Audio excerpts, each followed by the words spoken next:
Ryan Devereaux is a journalist for The Intercept, which was co-founded by Glenn Greenwald and Laura Poitras of Edward Snowden fame, together with Jeremy Scahill. Well, thanks for taking the time to join us, Ryan. Oh, thanks so much for having me. The Intercept is a groundbreaking publication founded last year, which, quote, produces fearless adversarial journalism across a wide range of issues. I think that is precisely what the world needs today because of governments and media disinformation. So, first of all, can you tell us what about The Intercept and its first year and a half of existence? I've read it got off to a rough start. How are things going in your opinion? I think things are going really well. It's definitely ups and down. There've been ups and downs, but I think that's kind of natural with any sort of new news organization. I'd be proud of a range of stories that we've done in the sort of short time that we've been around. Managed to break a number of new Snowden stories. We published the watch listing guidance that the U.S. government uses for terrorism watch listing, which civil liberties attorneys have been seeking for years. Stories that I think have been in the public interest. I was able to do some reporting from Ferguson after Michael Brown was killed. Some reporting in Mexico on Ayotzinapa and the 43 students that disappeared. My colleagues here have done a lot of great criminal justice coverage, wrongful convictions, suspicious death penalty cases here in the U.S. So I think we're doing well. I mean, long way to go still, but I think we're making some serious strides. And some of the topics you mentioned, some of the stuff is kind of scary. Everything from watch lists, to think that a democratic republic such as the U.S. is now compiling watch lists. What are your thoughts about that? I mean, what feeling do you get investigating all of these stories about things that shouldn't really be happening? What are your thoughts? Well, I mean, I'm constantly sort of amazed and interested in the ways in which the United States changed after September 11th and the sort of war on terror and the way that that's played out in its intersection with civil rights, civil liberties, privacy to an extent, and the wars that we've been waging for a decade and a half now around the world. So yeah, I mean, it's always interesting to look at these issues and think about what they mean for us when you have something like the sort of watch listing complex that we have in the United States, where the government is working very hard to combat terrorism, but at the same time compiling these massive stockpiles of information and lists and that sort of thing, which some would argue actually makes their job harder because they build these huge haystacks and then try to find needles in them. So I mean, I think these are some of the most important issues for journalists to be looking at right now in the United States. And there's a lot of people doing it, and I do think it really matters to inform the public about the sort of place that we find ourselves living now, 2015.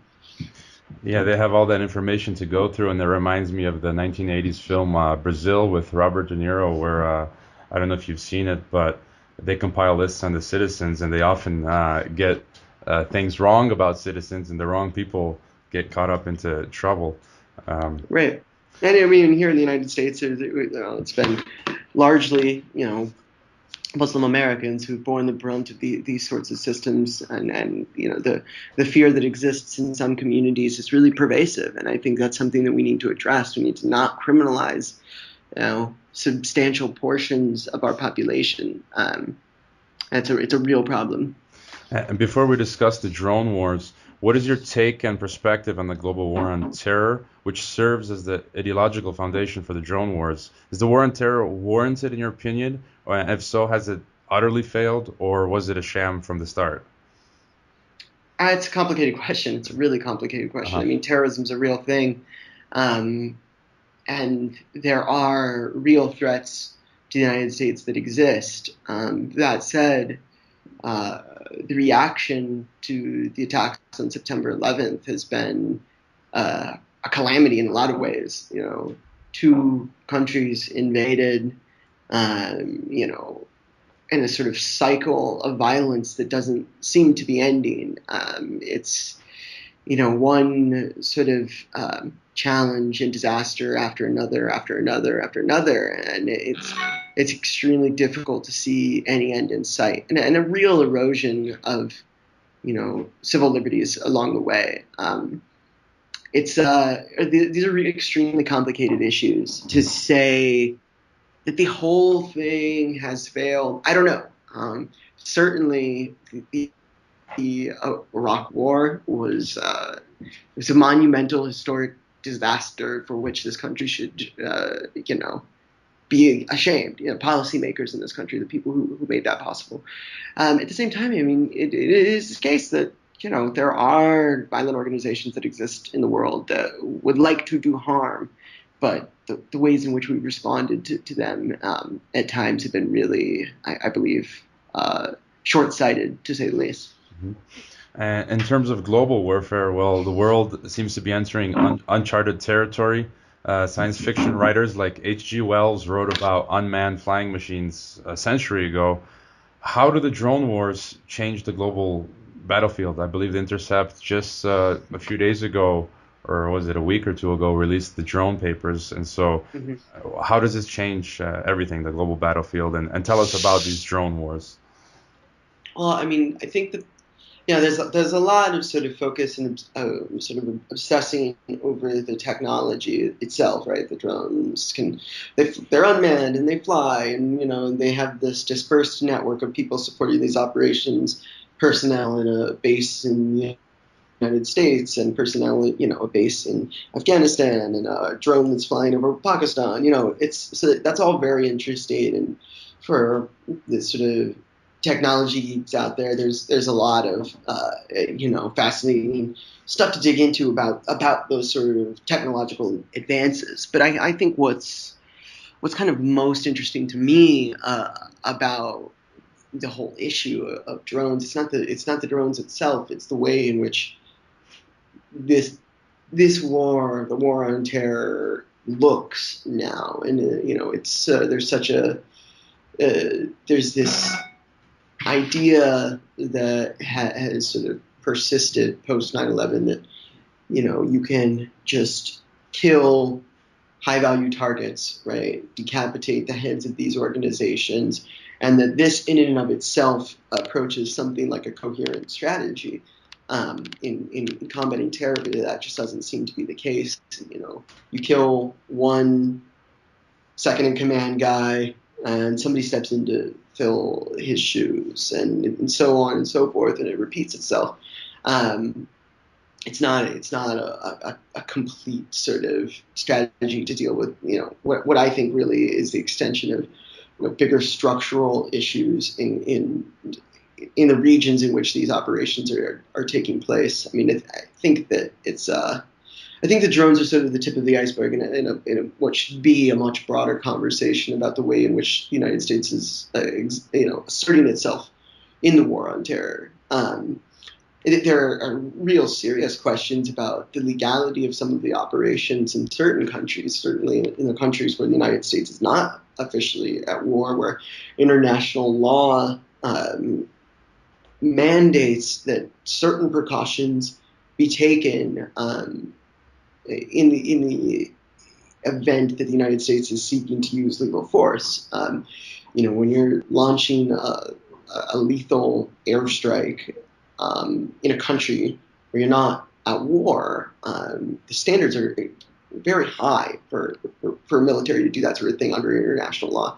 But the United States has been, U.S. government, the Obama administration, has been really has withheld a lot of information about how it regulates its program, how it determines whether it's efficient and complies with international law. And it's been a source of major frustration for human rights investigators, human rights lawyers, journalists who cover this beat.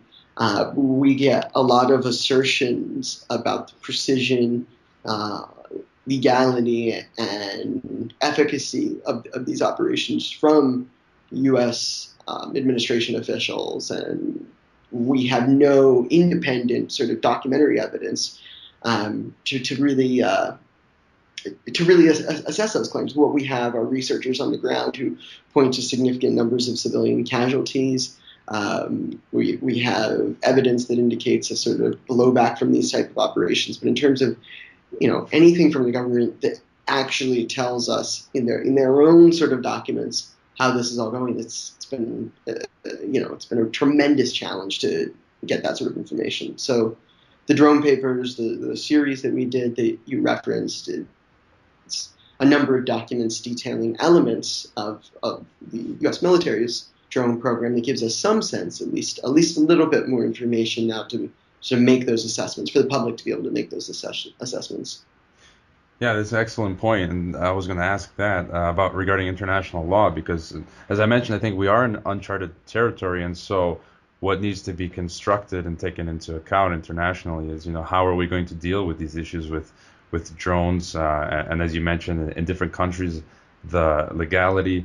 You wrote about in your article about the CIA's role and how they seem to be overstepping their bounds. And from what I got with the article, it seemed Brennan, the CIA director, he seemed kind of insincere in saying he'd look into these matters. And some of the other points you brought up were the accuracy of the intelligence that the drone operators receive on their targets never seems to be 100%. Which can often, we've seen, I think you cited almost 1,000 known official civilian deaths between 400 to 950. What about the human costs? The human costs, from what we can tell, are tremendous. Places where people live in intense fear because they find themselves caught between U.S. counterterrorism operations, drone strikes, and that sort of thing, and insurgent groups or militant groups like the Taliban. You have regular people who live in some of these areas and find themselves really between a rock and a hard place, between these different families. This is not to excuse the Taliban or, different militant groups that do exist in the world. I think if those groups do present security challenges for the civilians living in those areas, but so do the U.S. operations to try to target those folks. So you have people really caught in the middle, and we have evidence from human rights groups and researchers and journalists who spend time in these places that do indicate, significant civilian casualties.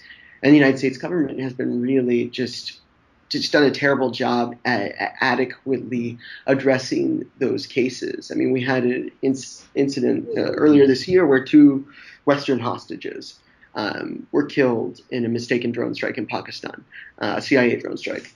And in a sort of remarkable turn of events, President Obama apologized for that strike. So, he took responsibility for this operation, right? He acknowledged that, that this was a mistake, and the United States bears responsibility for its counterterrorism missions. But for a lot of people who have reported on these issues, investigated these sorts of stories, it's kind of stunning because there have been so many cases over the last decade and a half where victims have come forward describing what happened to their family members, describing, dead loved ones, and they never receive, an apology from the president. It's nice to see the administration taking ownership in a case, but there have been a lot of cases, and there's been no real substantive answers to very, very important questions about how this stuff is actually playing out on the ground. I'm not sure if you have covered it, but what are your thoughts of the use of drones domestically? They've said that in the near future, we might have tens of thousands of drones domestically in the States. Have you done any investigation on that? Or what are your thoughts of, just in general, the increased use of drones domestically? I haven't done any reporting on drone use, domestic drone use in the United States. I have done reporting on sort of counterterrorism investigations in the United States, and those have pointed to sort of some issues of civil liberties sort of being violated, Muslim communities being spied upon, and that sort of thing. I mean, I think that the rise in domestic drone use, depending on the sort of context that you're talking about, does raise important questions, but it's not something that I've spent time looking at as a reporter. Just the last question on the drone issue. What do you think should concern U.S. citizens regarding the U.S. government's use of drones abroad, as we've been talking about? I mean, what do you think U.S. citizens should be, contemplating in all of this news and reporting that we're reading and listening to about what's happening abroad with the drone issue? Well, I mean, a couple of things, I guess. When officials tell us that these are really surgical and precise systems, I think it's important for the public to remember that the government has offered very little to prove those claims, and there's been substantial evidence, at least in the case of Afghanistan over particular periods, and in certain strikes, around the world, in Pakistan, Yemen, Somalia, that indicates that is not, in fact, the case, right? That there are serious problems in the way that these systems are, in the way that they operate. I mean, the technology is advanced, and they can hit a moving vehicle in a remote location, through with an unmanned vehicle, and that's totally true. But it's not whether or not they can hit what they're pointing at. It's the intelligence process that goes into pointing it at that vehicle in the first place.